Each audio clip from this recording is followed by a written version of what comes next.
Hello and welcome to Witchy Wednesday, the 15th of April.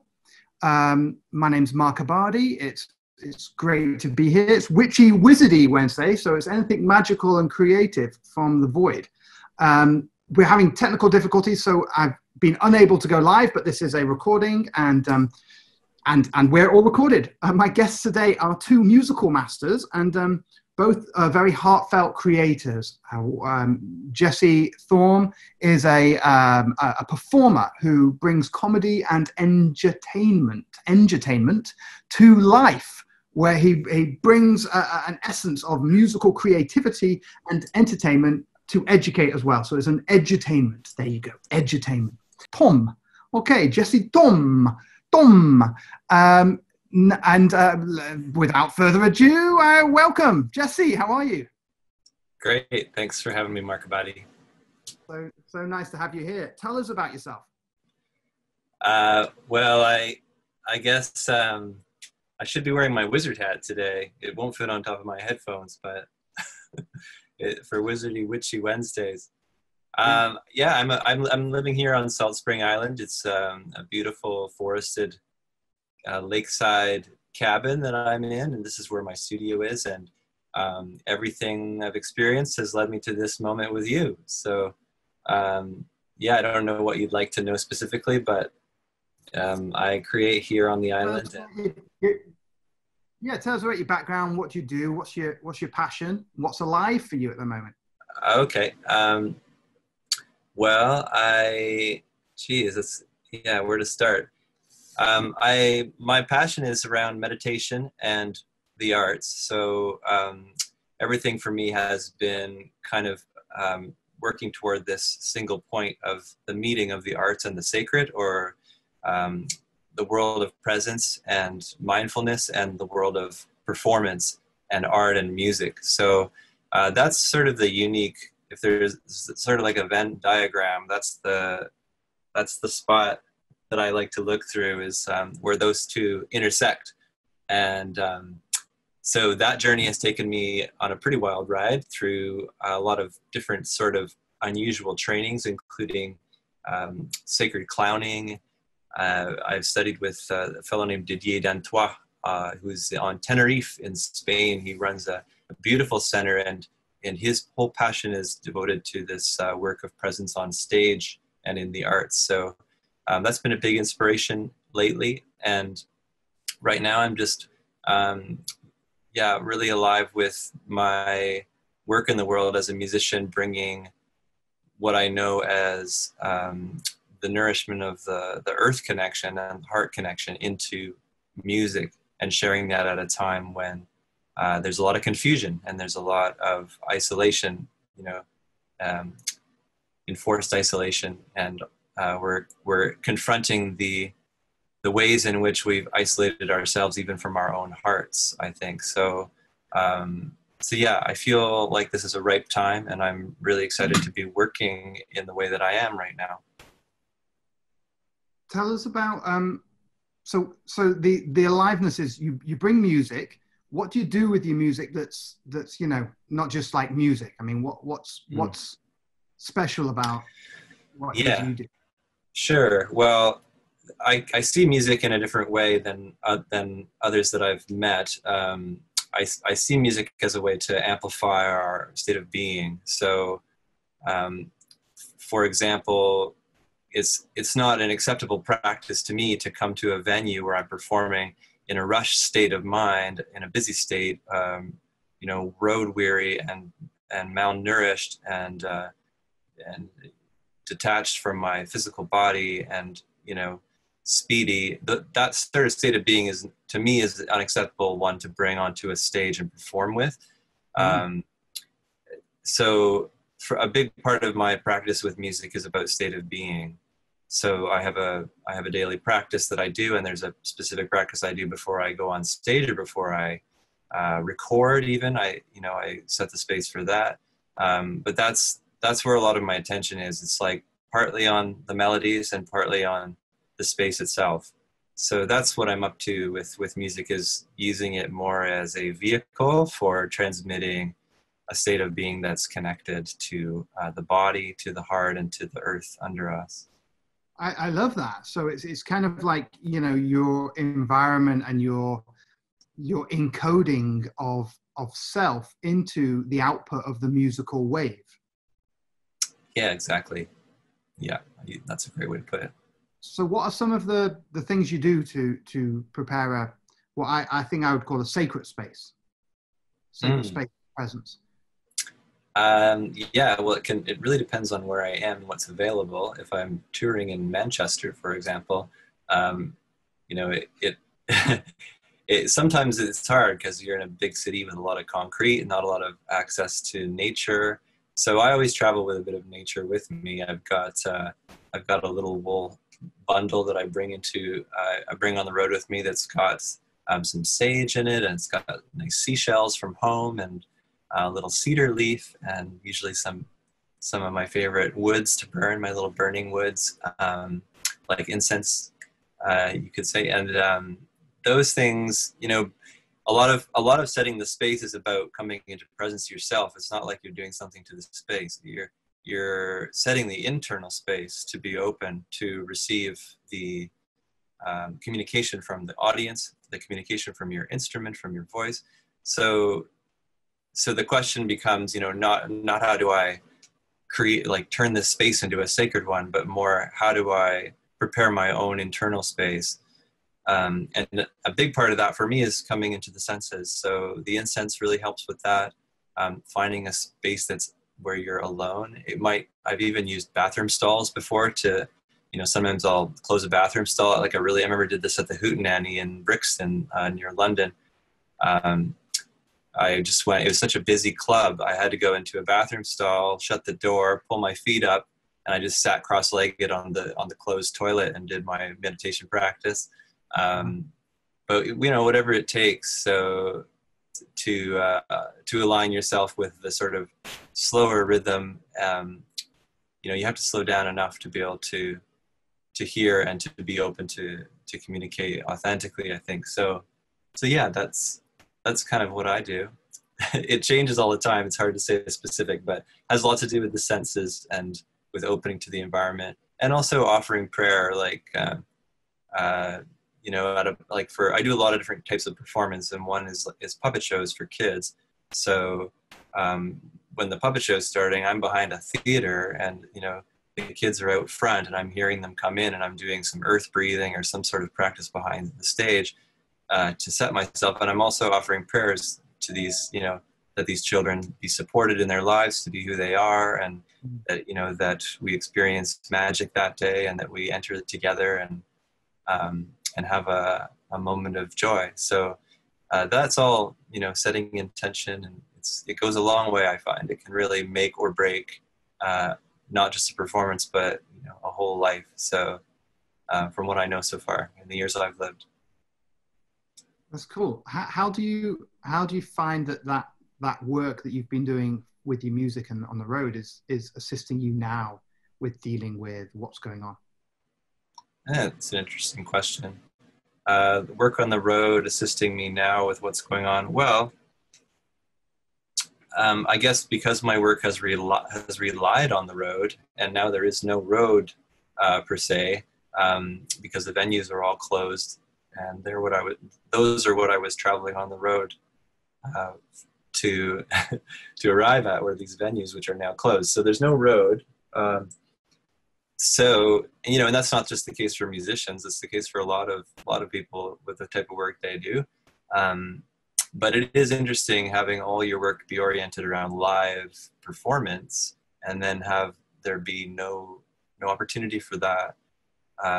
So it's been a stark contrast, a radical shift to this turning inward and away from the road, and more toward all the things that are here in my life and in my body and mind that maybe I've been avoiding while, you know, being out on the road. And so there's certain poignancy. I think that work has been a setup in a way to lead me to this opportunity to face and embrace some of the pieces of myself that have been asking for attention. Yeah. I don't know if that answers the question, but that's Yeah, what came. you know, I mean, it sort of went on a little bit of a tangent onto the road, which was a Right. great answer. But one of the things I was curious about is, you know, that setting the space within yourself. It sounds to me like any or it sounds familiar to the notion of saying prayer, of meditating, of having sacred practice, even when you're not out performing in front of an audience.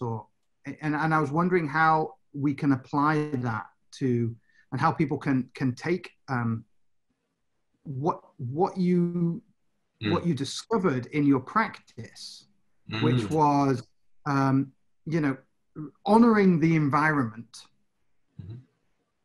and how you took that to honor it, and you took it internally, and you still came back to yourself as the key, the internal self, setting the internal space to create, you know, like that harmonic resonance with the external. And now most people are experiencing this environmental intrusion into their life in a way, even though they have to stay in.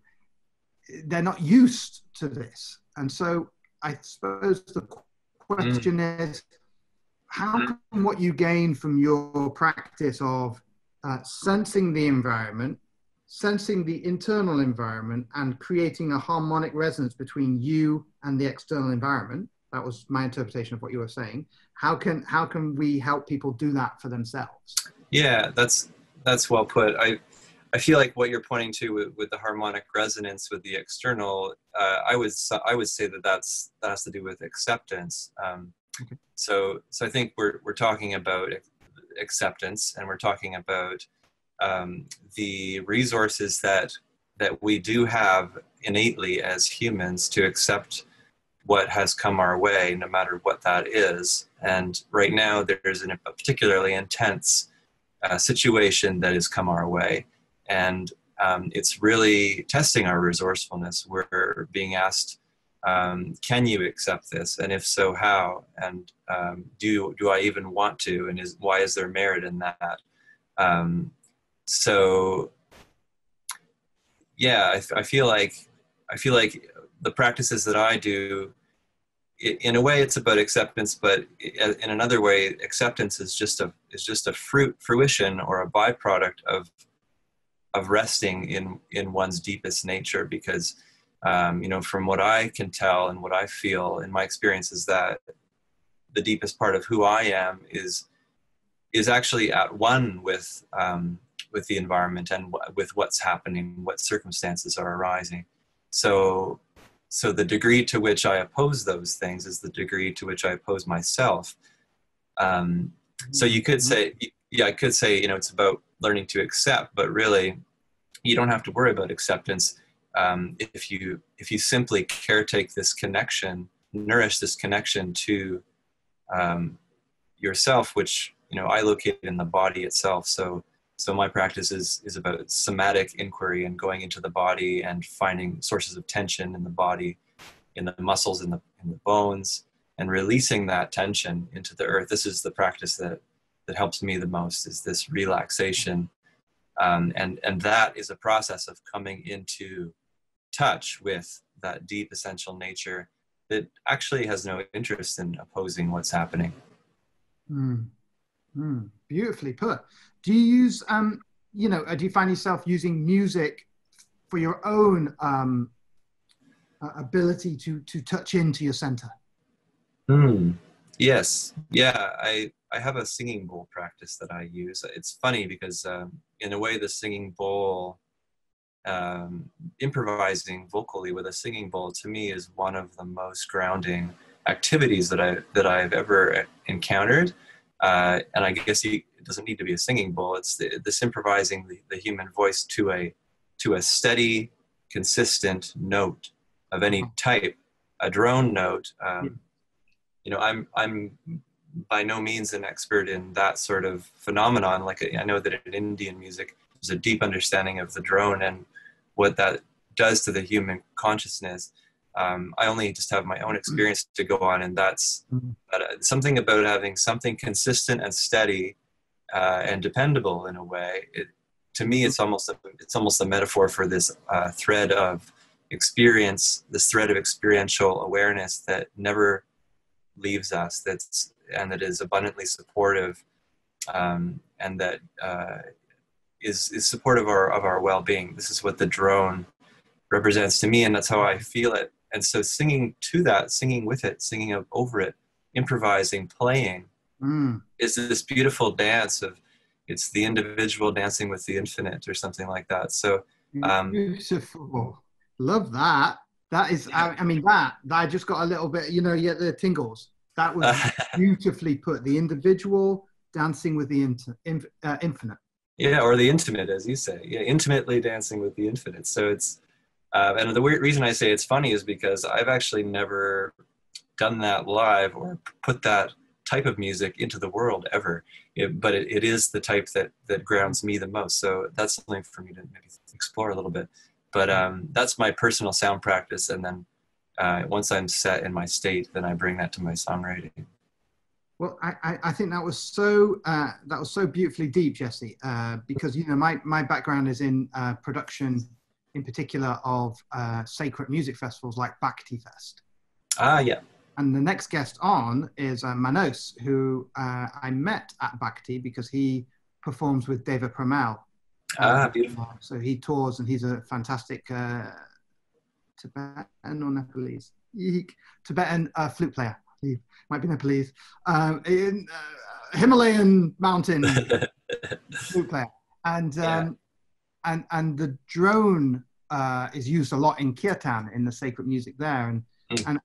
And I just love the way you put that, because, you know, I think there is this element of people wanting consistency, or needing the consistency that is the ultimate truth of God, which is why we create all these ideas of God and religions and beliefs, and, you know, the oneness, God, spirit, whatever you want to call it. But there is the notion that is all pervading, that is everywhere. There is no edge, there is no limit, and it's all accepting, all loving, all accepting.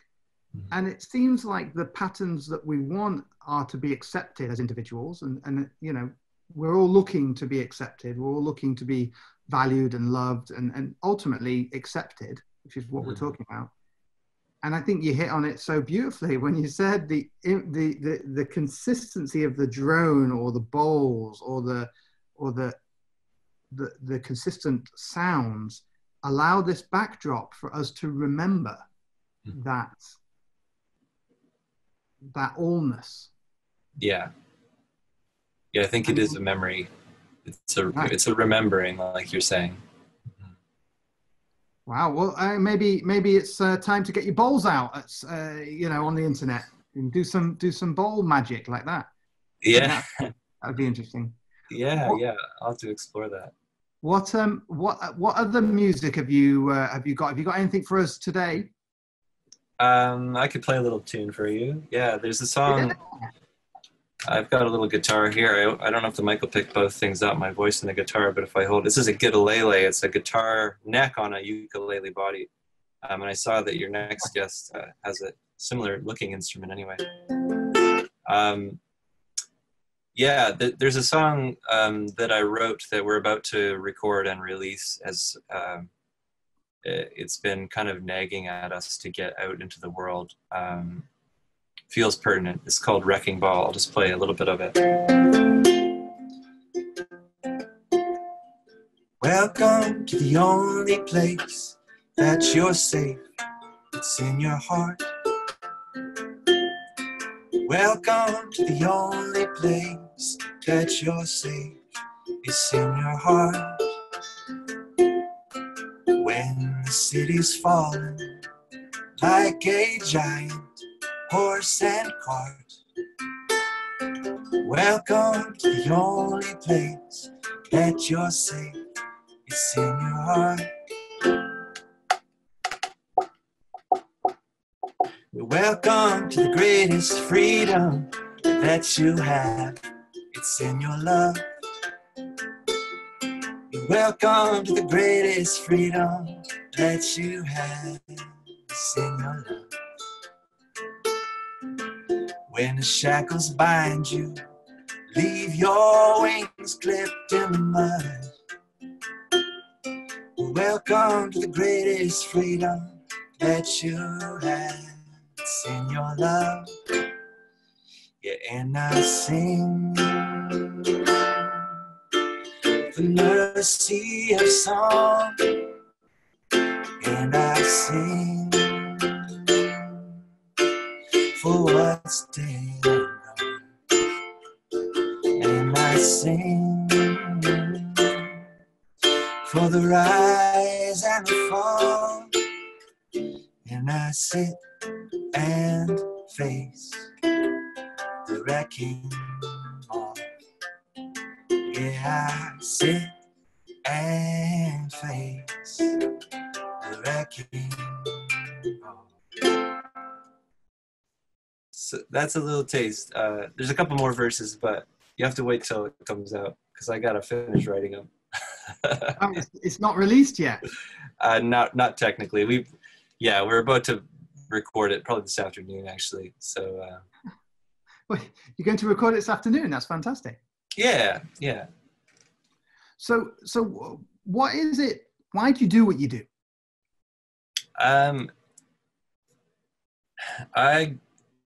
There's multiple reasons. We're many layered beings. I feel like, I think there's three main reasons for me.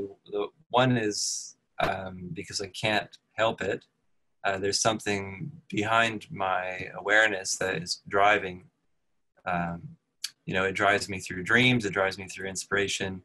It's the only way to achieve peace for me is to listen to this certain voice inside, and that voice, my voice, tells me to do this. So, and everyone's is different. So that I don't know. That's a mystery. That's the mystery level. And then I think in the heart realm, I think it's about healing. I think I do it to heal from past experiences. Some of the people that follow my work are familiar with a backstory of mine. As I lost my older brother Alex to leukemia when he was 8 and I was 5, so I was a little guy. Actually have a photo of him and my younger self right here. I could show. That's Alex and me. Wow. And that was about the time when he was admitted, just before he was admitted to the hospital. But that was a huge deal, that, for a little guy like me, to go through losing an older bruv. So I feel like that has been, in a way, the catalyst. That's been the catalyst for a lot of the creative work, is healing my own heart, and choosing to embrace the path of grief in order to really deliver gifts to this world, because our gifts come from the shadows. So beautiful. I think that's the heart level, and then there's another level which I think is more like the community level, and it's just that I receive so much feedback from this week I've been in tears so many times, getting little texts and videos from people's kids sending me art, or sending me little, like, my friend sent me a video of her daughter singing the COVID-19 isolation song that a lot of people are singing right now, that I just released a couple weeks ago. Her daughter, I think she's about 5 or 6. She's like sweeping the kitchen and singing. She know all the words to the song, and she's just like singing it. And I'm just like, wow, and the lyrics, I mean, it's about sending love. So she's singing "Sending Love." And I just feel like, wow, what a beautiful mantra to deliver to the world, and to have the, I'm blessed with the gift of melody. I can come up with a melody for that will stick in someone's mind. And, how great to put a catchy melody to a mantra that heals, that helps. Right, right. Let's see, 3 to the power 6 over 2.4. And that's the central area of a Venn diagram. If I multiply that by the quadruple x segment of A union B prime. Hey, Jesse. Oh, hey, Chester, what's up? Could we maybe go to the store to get some hot cross buns? No, sorry, man. We can't go to the store for hot cross buns. We're in isolation, remember? COVID-19. Oh, right. I forgot. Oh yes, the virus. Quadruple Isolation. the Venn diagram Isolation. of the hypotenuse of Pythagorean Yeah. times the mammalian circumference of Well, what are you 0 doing? eggs. I'm just trying to figure out what to do. All of our puppet shows have been cancelled. How are we supposed to give our love to the world? How about we sing a little song to them? That is a great idea. Let's do it. All right, here we go. Sending love in this time of isolation. Sending love to your distant safe location. Sending love. Sending love. Sending love through the spaces in between us. Sending heart to all those in quarantine. Just sending love. Sending love. You might be feeling sad or lonely, Scared or even glad. It's only natural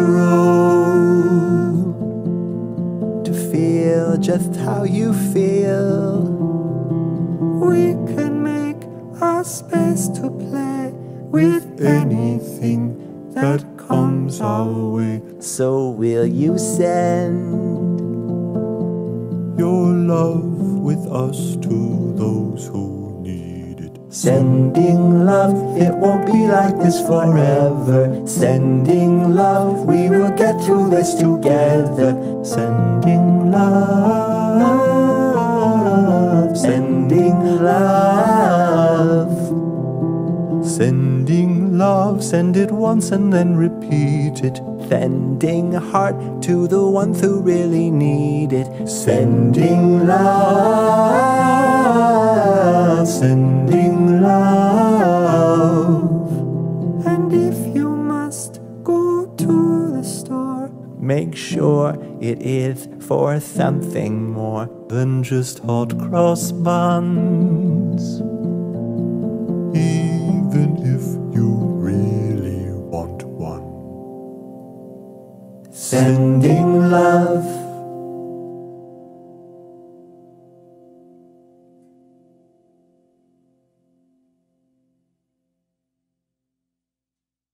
Great video. Jesse, so I tried to play it before and it came in and out and crashed a bit. So, Okay. oh, so is that was your wife on the vid? That's right. Yeah, Can you that's hear me? Marley. Yeah, I can hear you. That's Marley. Yeah.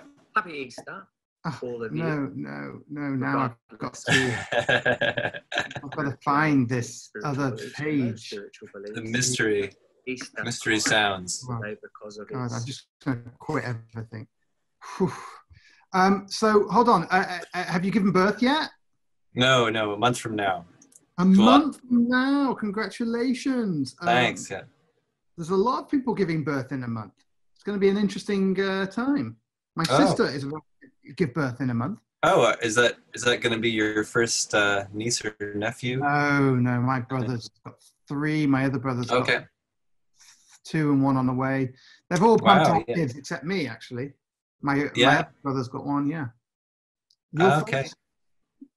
What's that? Is it your first? It's my first child. Yeah. Excellent. Pretty excited. Yeah. What I wanted to talk about before you got cut off was this notion of embracing the path of grief. Could you say something about that? Yeah. Embracing the path of grief. Well, And the gifts come from the shadows. yeah. I mean, it's such a big topic, but I feel like we all carry grief because of the impermanent nature of reality. So everything is constantly leaving us, and we tend to only notice the bigger ones, though, the bigger forms that come and go, which are the ones we attach to, like people, for example, loved ones, people that we cherish and care about. In my case, my older brother, for a start, and so the impermanent nature of form is that it goes, and when we attach and then the impermanent forms dissolve, we're left with something that we call grief.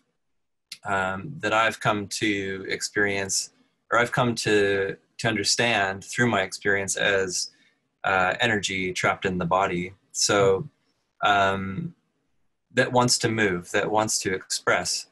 And so much of the important work that a person can do in their life is simple work. It's the simple work of allowing the energy of grief and the energy of loss to express itself in the way that it wants to in your life. And that might be through art. It often is through some sort of creative work, but it doesn't have to be.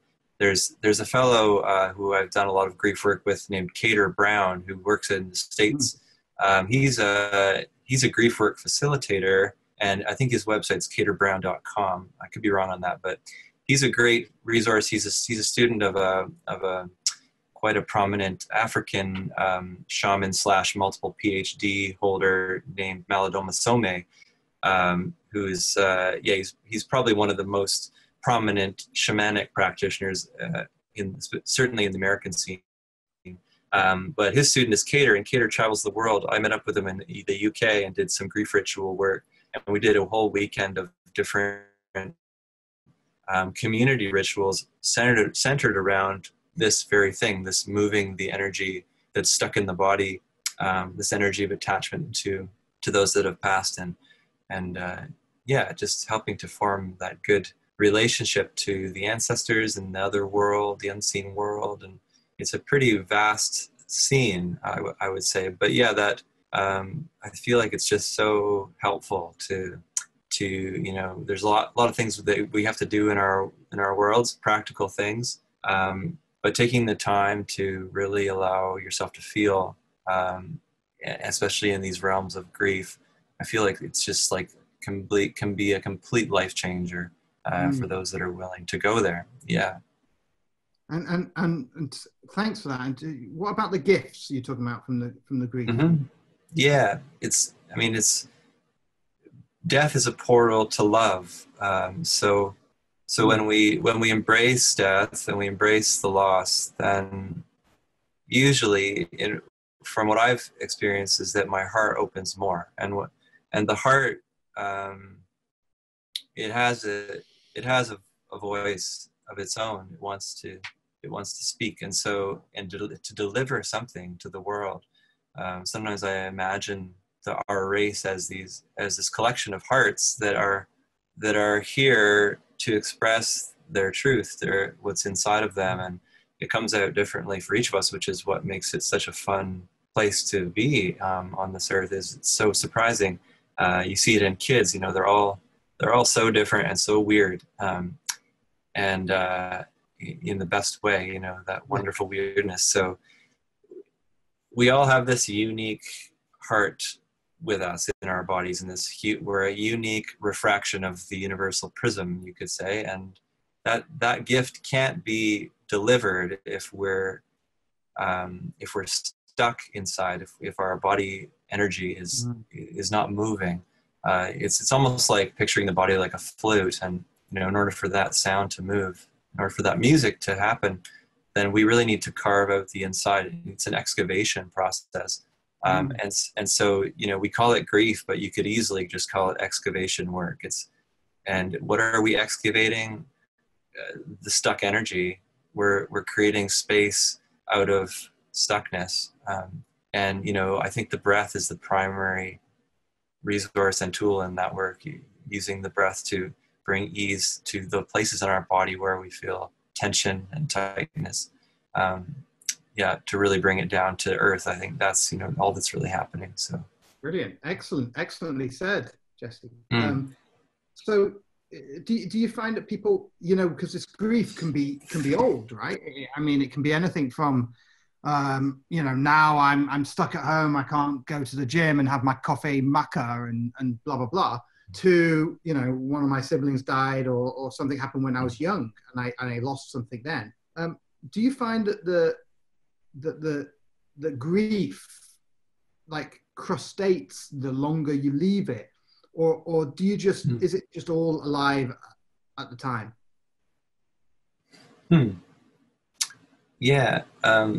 in my experience, it definitely accumulates and can lead to more profound stuck feelings.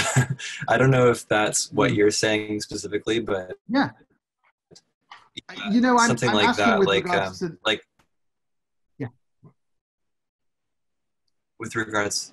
No, sorry, we've got a slight delay on it, so Okay. Carry on. Oh yeah, no, I was just gonna say that, you know, one of the main ways that my body likes to express grief is through crying, and you know that's probably not a big surprise to hear, but it is something that a lot of us have trouble doing and trouble permitting ourselves to do, and cry, and you know, crying, the permission to cry is probably one of the biggest gifts that's come from certainly meditation work and any kind of somatic work that I've done, in particular clowning work. Sacred clowning is a lot about accessing the diaphragm and opening up the emotions, letting yourself breathe and cry. And, you know, before that training, which isn't a necessary thing for everyone to do, but for me, what it did was give me the permission to cry without feeling like there was something going on that was wrong.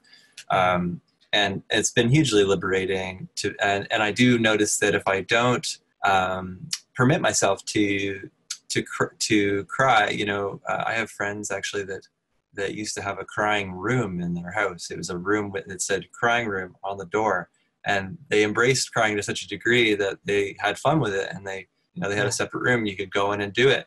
And I certainly find if I don't cry, you know, it used to be, you know, I might cry once every couple of years, and after the more and more I excavate my body or free up the energy in my body, the more easily I can cry, and the more often. That's probably not true for everyone that does that work, but for me, there's been a lot of tears to express.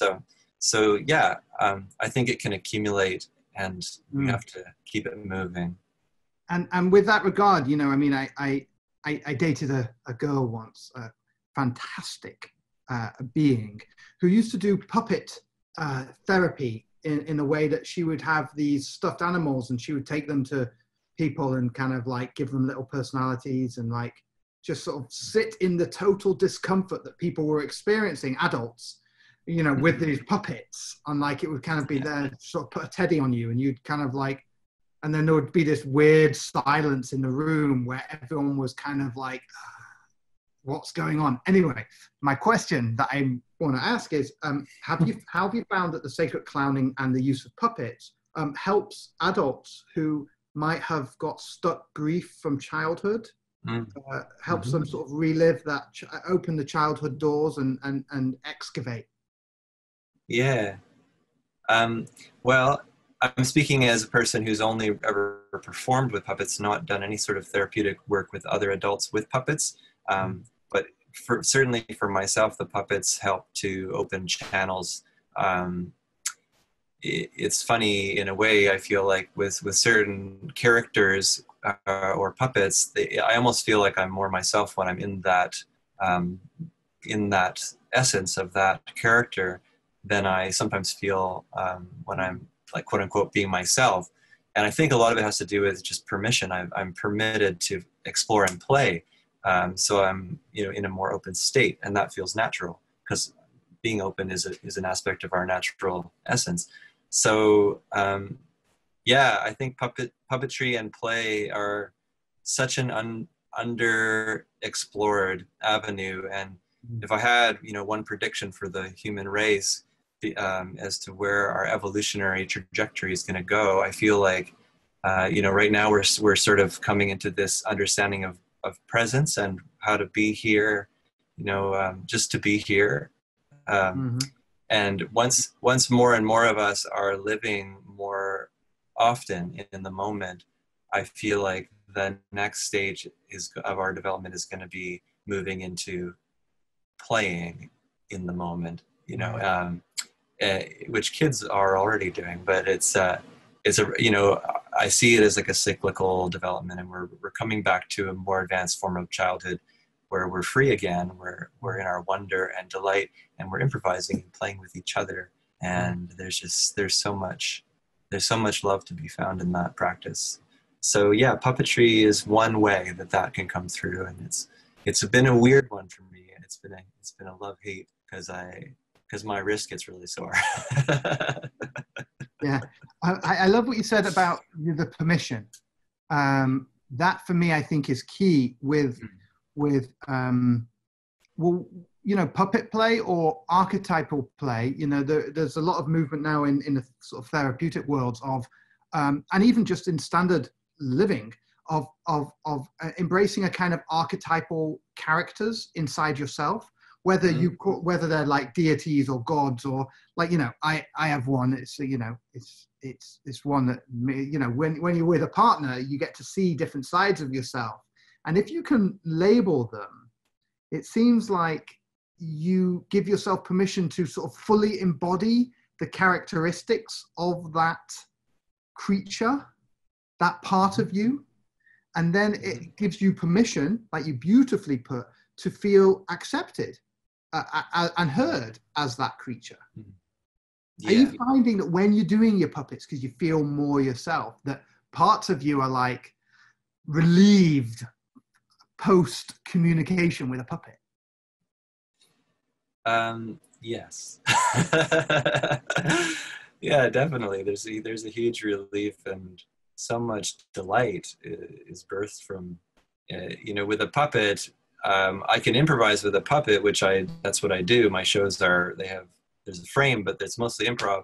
And I'm consistently and constantly surprised with what these creatures say, and what, you know, how they respond to the audience. It's in ways that I would never, ever do as Jesse, or ever think of doing. So it's a different way of being, and I enjoy it. The freedom to it. It's so much freedom, yeah. And I think we've probably all experienced that degree of freedom, even in just like, you know, just being with someone that you feel safe with and are talking with in a way that you don't feel like you're policing yourself all the time. There's a different part of you comes forward, more willing to be vulnerable. Mm-hmm. I like that. And then just before we go, I'm going to get personal. I want to ask, do you puppet play with your wife?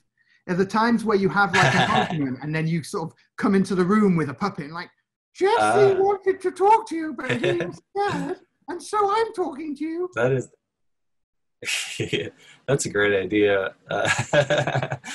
I've never brought the puppets out to in any kind of context with the wife, but what we do is play a lot. Marley is a 2-time graduate of the clown training that I've done, and so we have that in common, and we do a lot of freestyle rap to work out our issues. So, it doesn't, you know, freestyle rap is just we're really bad at it, so it rarely rhymes or anything like that. You see, like singing your issues. Yeah, you know, we start to just because I get really, I don't know about other people and their relationships, but I get really stuck in the sort of self-questioning, hesitant mode with my partner about, is it okay to say that, or can I really be upset about that? Is that okay?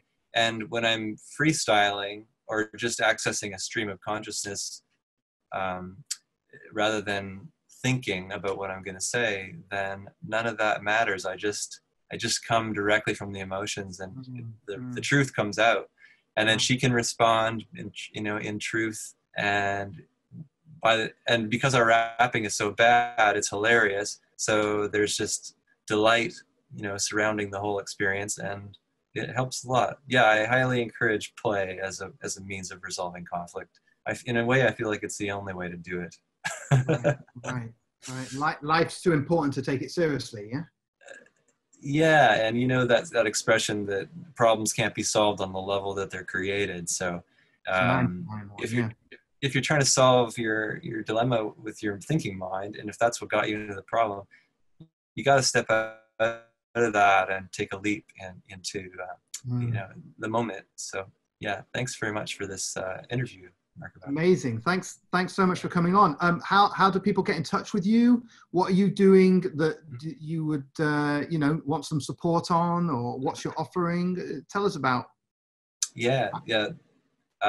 Well, if people are into that that world of the video that they just saw, those puppets are based on characters from a musical picture book that I created called Some Bunny Loves You, and it's at somebunnybook.com if you want to check that out.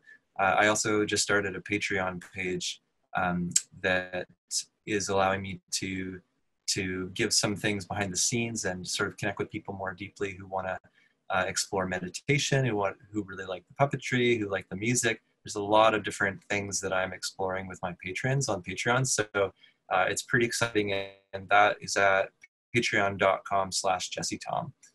So feel free to check that out too. Once we post the video online, because this isn't recorded, you can put links under the video for people to see. That is great. Jesse, thanks so much. So many pearls of wisdom just sort of popped out of your mouth, kind of like as if nothing had happened, you know, just what? You know, so thanks for, you know, for your art and being courageous enough to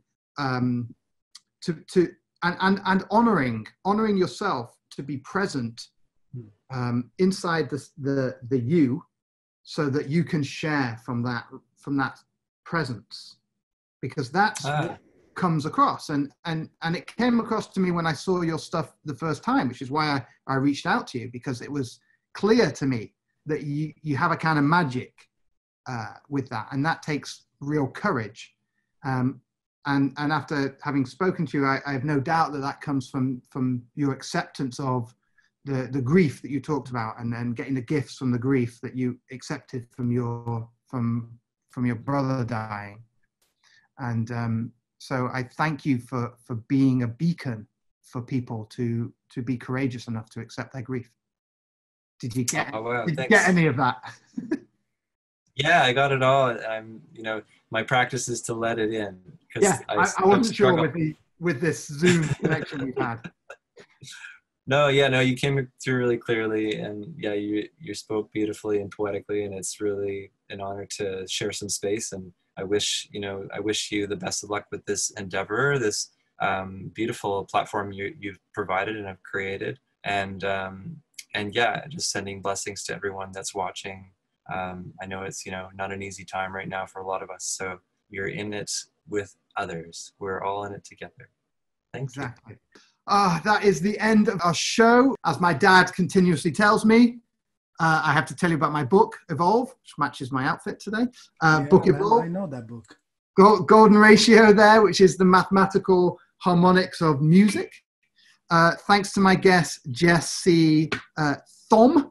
Find your own courage to go into the sounds of silence and amplify them with your own offering, your gracious offering. That is the magic of Witchy Wizardy Wednesday.